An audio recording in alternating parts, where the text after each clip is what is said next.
రాష్ట్రంలో ఎడ్యుకేషన్ మంత్రి లేకుండా 2.5 సంవత్సరాలు ప్రభుత్వం యొక్క పదవి కాలం పూర్తయినా ఇంకా కూడా ఎడ్యుకేషన్ మినిస్టర్ని ఇవ్వడం లేని పరిస్థితి మనం చూస్తూ ఉన్నాం.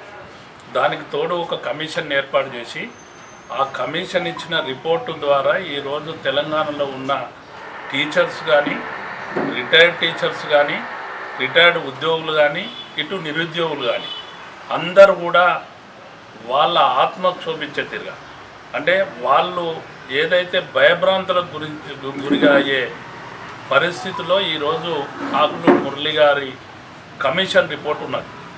మేము ప్రభుత్వాన్ని డిమాండ్ చేస్తున్నాం, టీచర్స్ శాలరీస్ తగ్గిస్తారా?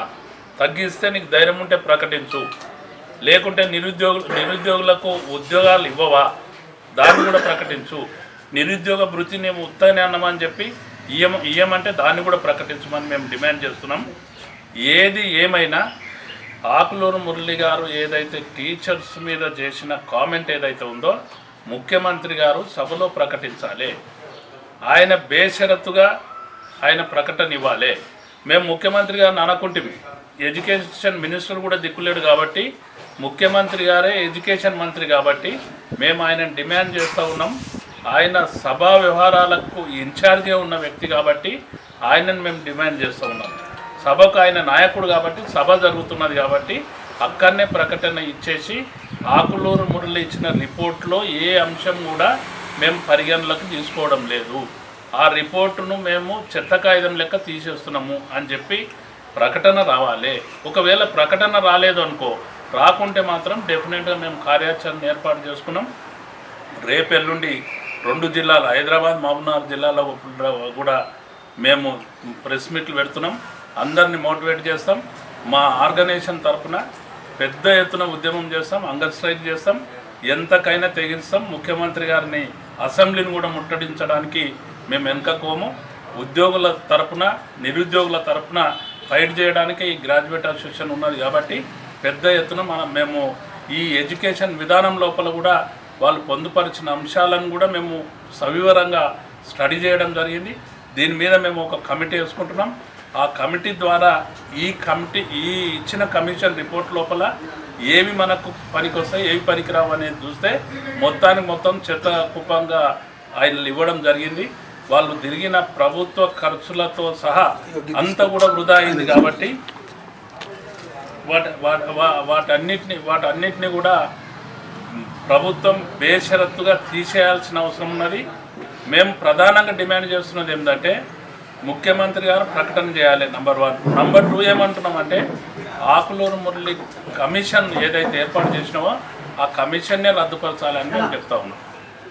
లేనిపోని స్టేట్మెంట్లు ఇస్తూ లేనిపోని అపోలకు రాష్ట్రానికి గురి చేస్తున్నాడు కాబట్టి తక్షణమే ఆ కమిటీని రద్దు చేయాలని మేము అంటూ ఉన్నాం.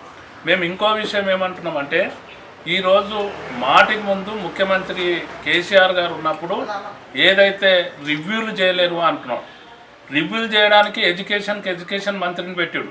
ఇవాళ నువ్వు రివ్యూ చేస్తున్నావు అంటే నీ తన మంత్రి లేడు కాబట్టి, పెట్టే దమ్ము లేదు కాబట్టి, ఇస్తే ఎక్కడ నీ పదవి ఊడిపోతుందో అనేది నీ నమ్మకమైన శాసనసభ్యులే లేరు కాబట్టి ఆ విధంగా నువ్వు మంత్రిని పెట్టకుండా నీవే రన్ చేస్తూ ఉన్నావు. కేసీఆర్ గారు 1014 ఏదైతే రెసిడెన్షియల్ పాఠశాలను తీసుకొచ్చాడు, గురుకులాలను తీసుకొచ్చాడు, దాన్ని రన్ చేయలేని పరిస్థితి లోపల ముఖ్యమంత్రి గారు కొనసాగుతున్నారు కాబట్టి ఇప్పటికైనా మేము తెలివి తెచ్చుకొని మిగతా ఉన్న పీరియడ్నైనా ప్రకటన చేసి అందరినీ కూడా ఎడ్యుకేషన్ సిస్టాన్ని ఏదైతే మేనిఫెస్టోలో పొందుపరచడం జరిగిందో ఆ విధంగా రావాలి. నిరుద్యోగులకు నిరుద్యోగ భృతి ఇవ్వాలి.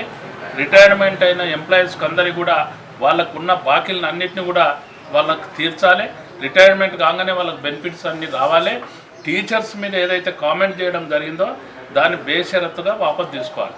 ముఖ్యమంత్రి గారు రేవంత్ రెడ్డి గారు అయ్యేటికన్నా ముందు ఎన్నికల లోపల చాలా ఉపాధ్యాయులకు అందరికీ, ఉద్యోగులకు అందరికీ చెప్పడం జరిగింది. ఇప్పుడున్న ప్రభుత్వం ఏదైతే ఉన్న ప్రభుత్వం డిఎల్ పెండింగ్ పెట్టడం జరిగిందని చెప్పి ఆ రోజు ప్రస్తావించాడు. ఇప్పుడు ఆ రోజు 2 డిఎల్ పెండింగ్ ఉంటే ఇప్పటికి వచ్చేటకల్లా 5 డిఎల్ పెండింగ్ అయినాయి. ఆ రోజు రిటైర్డ్ అయిన ఎంప్లాయీస్కు ఎంబడే వాళ్ళ బెనిఫిట్స్ ఇస్తే ఈరోజు రిటైర్డ్ అయిన ఎంప్లాయీస్కి ఎవ్వరికి కూడా ఇప్పటికి కూడా పేమెంట్ చేయలేని పరిస్థితి ఉన్నది. దీని మూలంగా 70 మంది రిటైర్మెంట్ అయిన ఉద్యోగులు వాళ్ళు మరణానికి కారణమైంది గవర్నమెంట్. పెళ్ళిళ్ళు చేసుకోలేని పరిస్థితి, వాళ్ళ పిల్లల పెళ్ళిళ్ళు చేసుకోలేని పరిస్థితి, రిటైర్మెంట్ తర్వాత వాళ్ళు జనజీవనంలో వాళ్ళు బతకలేని పరిస్థితి, ఆ విధంగా గవర్నమెంట్ చేస్తున్నది. కాబట్టి ఈ డిఎల్ఎన్ పెండింగ్లు ఉన్న డిఎల్ఎన్ ఎంబడే తక్షణమే ఇవ్వాలని చెప్పి కూడా మేము డిమాండ్ చేస్తాం.